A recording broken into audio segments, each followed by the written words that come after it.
கழிவறையை விட மோசம் உங்க வீட்டில் தினமும் தொடும் இந்த இடம் சரளமா பயன்படுத்துறாங்களே. பொதுவா நம்ம வீட்டில் அதிக கிருமிகள் இருக்கும் இடம் கழிவறைதான் என்று பெரும்பாலானோர் நினைக்கிறோம். ஆனால் அதைவிட பல மடங்கு ஆபத்து ஒளிந்திருக்கும் ஒரு இடம் நம்ம கண் முன்னாலேயே தினமும் பயன்பாட்டில் இருக்கிறது.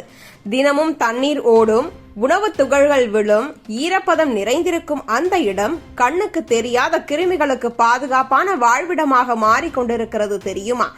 என்னதான் நாம வெளியில் கழுவி சுத்தமாக வைத்திருந்தாலும் உள்ளுக்குள் ஒரு மறைமுக நோய் மையமாக செயல்படுகிறது. அந்த இடத்தில் இருக்கும் ஈரமான ஸ்பாஞ்ச், துணிகள், பாத்திரம் கழுவிய பின் ஒட்டி கிடக்கும் சிறிய உணவு துகள்கள் ஆகியவை சேர்ந்தால் பாக்டீரியாக்கள் வேகமாக பெருகும் சூழல் உருவாகிறது. ஒரு நாள் அல்லது 2 நாள் அல்ல, வாரக்கணக்கில் அங்கே தங்கி வளரும் இந்த கிருமிகள் நம்ம கைகளின் வழியாகவும் பாத்திரங்களின் வழியாகவும் இறுதியில் உணவுக்குள்ளேயே கலந்து விடுகின்றன. இதனால் நம்ம உடம்புக்குள் தெரியாமலேயே நோய்கள் சாதாரணமாக நுழைந்து விடுகின்றன. பல ஆய்வுகள் காட்டும் உண்மை என்னவென்றால், சில வீடுகளில் அந்த இடத்தில் இருக்கும் கிருமிகளின் அளவு கழிவறை இருக்கையில் இருக்கும் அளவை விட அதிகமாக இருப்பதாக கண்டறியப்பட்டுள்ளது. குறிப்பாக குடல் தொற்று, வயிற்றுப்போக்கு, வாந்தி, காய்ச்சல் போன்ற பிரச்சனைகளை ஏற்படுத்தக்கூடிய தீங்கு விளைவிக்கும் பாக்டீரியாக்கள் அங்கே சாதாரணமாக காணப்படுகின்றன.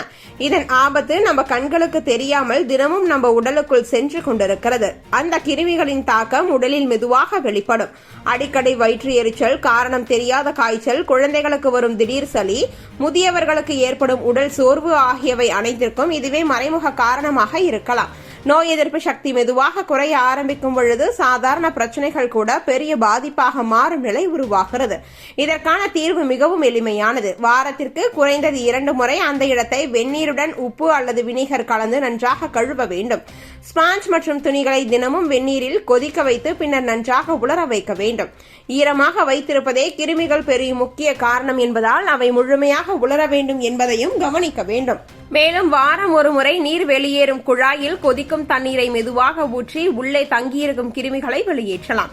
இதனால் குழாய்க்குள் சேரும் கழிவுகள் குறையும், துர்நாற்றமும் குறையும். இது நீண்ட காலத்தில் வீட்டின் முழு சுகாதாரத்திற்கே பெரிய பாதுகாப்பாக மாறும். இந்த சிறிய பழக்கங்களை தொடர்ச்சியாக கடைபிடித்தால் வீட்டுக்குள்ளேயே ஒளிந்திருக்கும் ஒரு பெரிய ஆபத்தை நம்மால் எளிதாக கட்டுப்படுத்த முடியும். தினமும் நாம் பயன்படுத்தும் அந்த இடம் இனிமேல் நோய் பரப்பும் மையமாக இல்லாமல் குடும்பத்தின் ஆரோக்கியத்தை காக்கும் ஒரு பாதுகாப்பு வளையமாக மாறிவிடும்.